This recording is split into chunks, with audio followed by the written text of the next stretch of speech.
How's it going, everybody? Welcome back to Elvis Junction Reviews. Today we're looking at another product from Aurora Miniatures. We're looking at Aurora Miniatures' second American-based locomotive, the Canadian National GMD SD50F, and this is Canadian National 5427 in the stripes, or the zebra stripes scheme.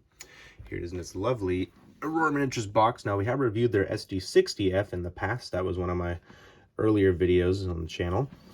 You can see the really lovely box art here somewhere in the Canadian Rockies with a CEFX AC44 and a Canadian Pacific AC44 with what I believe to be a potash train. But it's very basic and very nice box, very simple. So we're gonna go ahead and open up the box here. Slides right out, and there it is. It's lovely. It's packaging, so let's go ahead and get that out. Okay. There's literally only a locomotive in this box.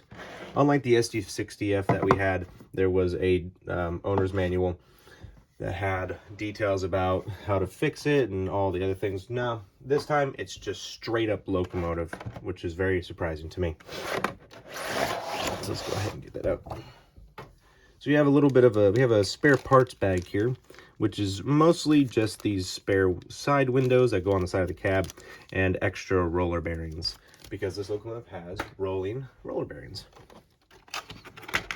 Now, Aurora has taken inspiration from Bowser and Atlas with their packaging. So this locomotive is in a bulkhead, so we will need a screwdriver to get it out here once I pull the other piece of packaging off. It looks very nice already, just looking at it. All right, and let's go ahead. Ooh. There's two screws here at the bottom, so we're just going to go ahead and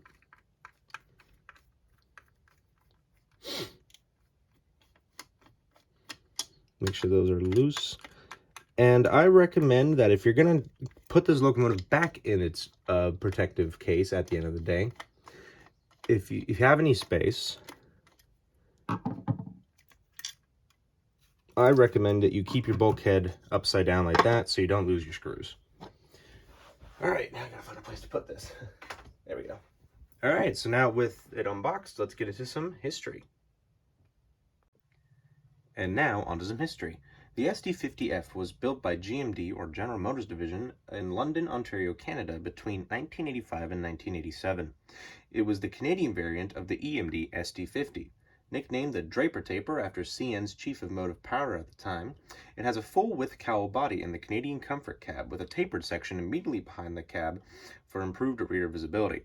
A total of 60 locomotives were built for CN, and they saw extensive mainline freight service throughout the CN network. Now, just like their American counterparts, the SD50F was plagued with mechanical problems, from broken crankshafts to electrical issues. These were a nightmare for mechanics at the Canadian National shops, and they were also mostly disliked by crews. So they were so bad that eventually all were retired by 2008, but some still operate today on short lines in Canada and also in the United States. Our unit here, CN 5427, was built in August of 1986. It was retired in 2008, and I can only assume that it has been scrapped ever since. All right, so with history out of the way, let's get to some details, starting with the front. All right, so we're looking at the front of the locomotive, and we're going to start at the top and work our way down to the bottom, as we always do. Starting at the top here, you can see two grab irons that go from the bell down to the side of the locomotive here and also here. And because of that, they kind of cover up the class lights, which are in this interesting triangle variant. Now, on Bowser Canadian Pacific SD40F-2, they were down here where the on the nose, which was very cool, and they were much more visible. But don't worry, these all light up, and they have the same situation, red, green, and white, and they both light up on either side. We have our number boards in between there, 5427 on either side, and they also light up when power is applied to the locomotive. And there is the bell, which is very cool placement. I always think a bell right there up front is a very fascinating thing. And you can see the four windows of the Canadian Comfort cab here, here, here, and here. And you can also see the separately applied windshield wipers, and well, just barely because of my angle, but sorry about that. You'll have a better view when we look at the top. And you can see they're actually not from the top, but they're actually, the base of the windshield wiper is here on the nose, which is very interesting indeed and very unique for these locomotives. We have two grab irons here and here on the nose, and actually let's go ahead and focus on the nose. We have our sand filler hatches right here, and there is a grab iron right here on the top of the nose. Looking at the actual front of the nose, here is our forward main headlight, which operates when the locomotive has power and is in a forward motion. Grab irons that lead from the top of the nose down to the walkway here. We have the door to access the cab, a big CN right here on the front of the cab, front of the nose. We have our white painted handrails that lead from the nose here down to the walkway. And you can see the ground light right here, the walkway light. Here is an MU socket for the MU cables. We have our anti-climber with a yellow sill stripe along the side. You can see the handrail stop here. There is our coupler cut bar and our pilot mounted ditch lights, which I always think are really cool. And they do operate when the locomotive has forward power. Here is our knuckle. We have our 3 MU cables on the other side of the knuckle here and here, our air brake hose, and the snowplow right here, which also goes with the zebra stripes that are on the side of the locomotive. All right, so now let's look at some rear detail. Looking at the rear of the locomotive, up on the top here, we have a grab iron that's on the roof here. We have grab irons that lead from the top of the body here down to the walkway again. Here is our number 5427, our rear headlight, which is only a singular headlight, which is very unique to these cowl body units. I believe also the SD40F that we reviewed and the SD60F that we reviewed also have that singular headlight. We have another number, 5427, as if you couldn't see that one. And there is our door with a window, a porthole style window, so you can look inside. Our sand filler hatches here and here. There are these two little metal nubs here and here. I'm not quite sure what they're for. We have another CN logo right here, and directly below that is a fire extinguisher sticker to indicate that there is a fire extinguisher inside in case you need to use it. I do not believe there's a walkway light here, but regardless, there's actually three more grab irons here, and as well as 2 more right here. And I believe these are a couple of battery boxes here and there. We have our white painted handrails here and here. There's the white painted safety chain so you don't fall to your doom. Our rear anti-climber here with the yellow sill stripe. Our rear knuckle coupler, 2 grab irons right here and here to protect the bases of the MU cables. The 3 MU cables here and here. The air brake hose, our knuckle, and 2 spare knuckles here and here, which is a very interesting placement for those knuckles. All right, so now let's look at some side detail. Looking at the side of the locomotive, we're looking at the conductor's side specifically. Starting at the front, you can see the steps that lead up to the forward walkway, and there is the walkway light here. I don't know if that lights up, but we will find out in the sound demo. We have a big FL to indicate this is the front of the locomotive. I'm not sure what the L stands for. It could possibly be the French version of front. But if anybody does know, please let me know in the comments below. I'd really like to know because it is actually confusing me very much. As we move down, you can see the phenomenal truck detail. Now, Aurora Miniatures does a great job. They're basically up there with, I would almost say, scale trains in terms of detail and quality, because they were one of the few companies to actually model each traction motor separately. If you look at like an Athearn Genesis unit, it's just a big slab of black down here because they are not willing to push the envelope and do that. But no, like a scale trains museum quality locomotive, Aurora Miniatures has also modeled each traction motor, so there's a gap in between, just like on the real locomotive, which is very awesome indeed. We have a very large compartment here, and you can see the yellow steps to indicate here's the steps to lead up into the cab on the side of the locomotive. Our large number, 5427, the Canadian National classification, GF636A. Now, I'm not sure what that all means, but if somebody does know, please let me know in the comments below. We have the door to enter the cab, and you can see it has 2 different handles, one here and one here. You use this one for when you're climbing up, so you don't have to really reach up and onto the door. And this would be if you're coming out. You can see sort of into the cab, but unfortunately, we're not going to really be able to see it. But it is a fully detailed cab, and it looks very great if you really peek inside there. Now, as we move the locomotive along here, you can see the I believe that's a battery box of some kind. But you can see this is the tapered section. Now, it kind of helped with visibility, but at the same time, it wasn't the best solution. But it still kind of worked. And you can actually see through the dynamic brake fan area, so you can actually see my pointer here, which is very nice indeed. So that's really nice. And actually, we'll see this when we open it up, when we look at the roof, but this is where the decoder is in this area right here.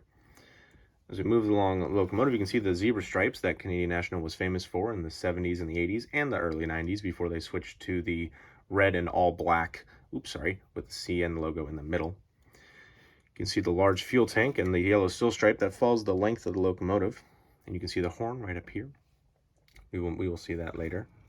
And because it's a full cowl width body, there's not a lot of detail to look at here on the side. So I do apologize if it seems like I'm really running out of things to say. But there is a door here with another porthole, so you can look inside the locomotive. And as we move along here, you can see the other truck, and you can see the rolling end caps here. And if I actually move the locomotive just slightly, you can see that they are rolling. And there's the rear jack pad right there. Now, I believe this locomotive does have ground lights, so we will find out when we do our sound demo. And I'm going to point this out now, but you can see the winterization hatch is actually falling off here. It wasn't placed on properly, but it's on there, so I can't really adjust it, which is a bit of a shame. But oh well. And there you can says RL. Actually, let's hold on. There we go. It says RL, which I guess is the rear, and then I don't know what the L still stands for, so please somebody let me know. It's pretty much the same on the engineer's side. The only difference is that that box is not there, like on the other side. And as we're just going to do another... Oh, I figured it out now. It's not Canadian. That indicates that's the front right. And I realized that because on the back, it says RR. So rear right. Figured it out. So don't yell at me, please. I'm just an amateur numbskull. But actually, as we're focusing on here, you can actually see one of the air tank reservoirs here for the air brakes, and you can see the real chains for the brakes, which is very cool indeed. I love when manufacturers do this real chain because it just looks really cool, and it looks a lot more realistic than a really silly looking plastic chain on the side that is cut into pieces and will move with the either with the body or the truck individually. All right, so let's look at some roof detail. Looking at the roof of the locomotive, you can see the top of the bell section right here, which has a little like air hose here, so that the bell will actually start. You can just see it right there. We have our Sinclair antenna right here, and that's the only antenna up here. And as we move the locomotive forward, you can see the dynamic brakes fans section as well as the dust collector. And like I said earlier, this whole part comes off. And we can see inside there is our Loc Sound decoder, and as well as the rest of the computer chip and all that. Sorry, I do not know. I'm not an electrical wizard, so I do not know the names of circuit boards and such what. All right, let's put that down. You can actually get a better look at the dynamic brake fan section here. And there's just to indicate like this is the fan, and it blows down into the air. You can see the dust bin collector here. And you can see it's got these 4 little bits here, here, and right there. So they just kind of fit in very nicely, and it goes in really easily. Okay, actually, let's flip the locomotive around here so you can see the horn in better detail. Whoops. I believe this is a K3. Please do not get mad at me for saying the wrong horn type, but I believe it's a K3. Here's the exhaust port here, and it's a big silver sheet as opposed to the all black, which I think is a very interesting detail and makes it very unique.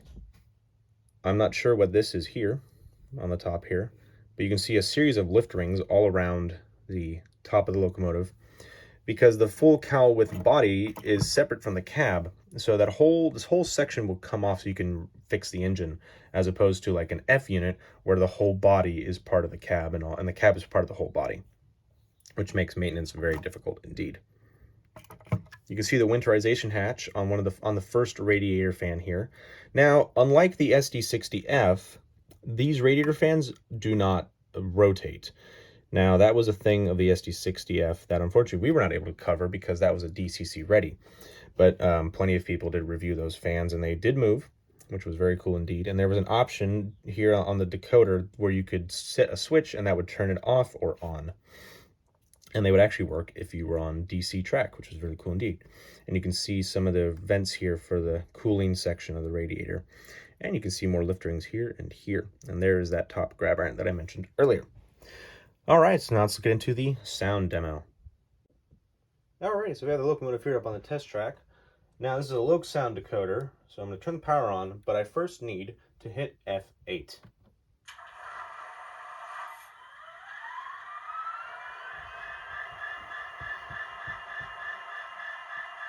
Now, as you can see, the number boards have turned on. So now we know, and also there's the sound, so we know the locomotive is on, which is, well, that's the important part. So, F0 is the main headlight, and as you see, it's in the forward motion, so it is on. Now, on a Loc sound decoder, F6 is the ditch lights. And as you can see, they kind of flicker before they fully are on, which is very interesting, which I thought was peculiar, and if I'm all honest. Anyway, F1 is the bell.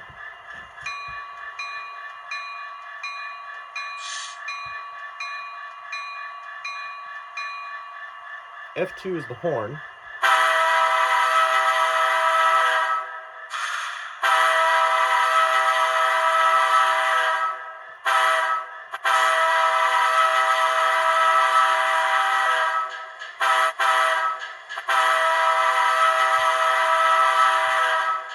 Now I believe F3 is like a coupler clank or something like that, so let's hear Yep, that's exactly what that was. That was two knuckles coupling together. And if I hit it again, they will release and you'll hear the air brakes pop off.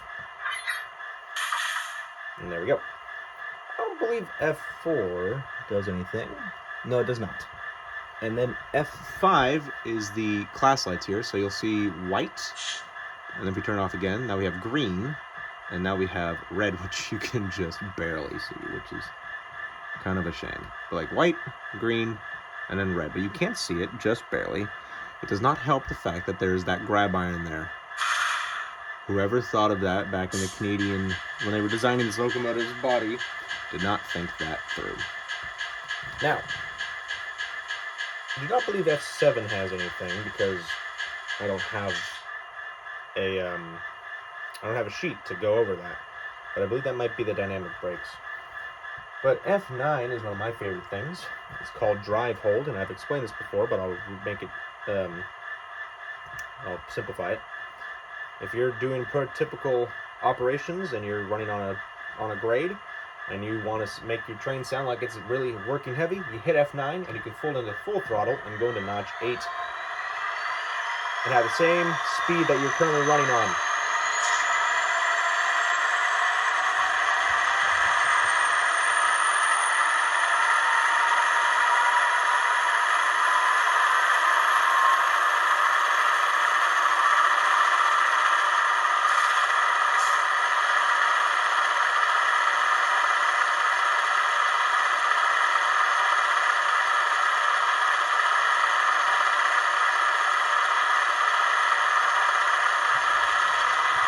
Alright, now slow it back all the way down into idle.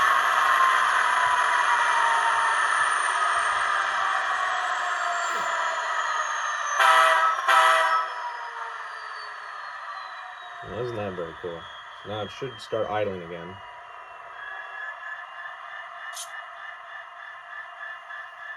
Yep, and there we go. Very great looking locomotive, I love it.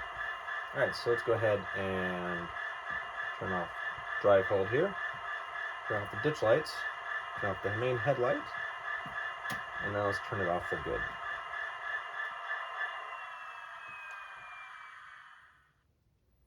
It kind of quiets down really fast. I'm a little disappointed. I wish the turn off sequence was a little longer. All right, so now, it also has a keep alive, I should mention. It has an electrical keep alive, so power's currently off, but it would hiss one more time if it was taking enough time. But anyway, let's get into my final thoughts. So overall, I think this is an absolutely amazing looking locomotive. Aurora Miniatures knocked it out of the park once again, and it also sounds great. It's a little quiet, but you can obviously adjust the sound in when you're programming the locomotive. But I highly recommend you get one. It's actually interesting. This when the SD60 came out, everyone scrambled for those because it was a brand new manufacturer and everybody wanted to see how well they would do. These have not really gained the attention that the SD60F did, and like a lot of websites still have a lot of these for sale, and I actually might pick up another one just because why not, because it's an amazing looking locomotive. But I got mine at Lombard Hobbies, so I'll definitely put a link to their website in the description down below. But anyway, if you enjoyed this video, please hit that like button and also subscribe if you have not, and hit the notification bell to see what I have to upload next. But thank you very much for watching, and I will see you guys in the next video. Bye for now.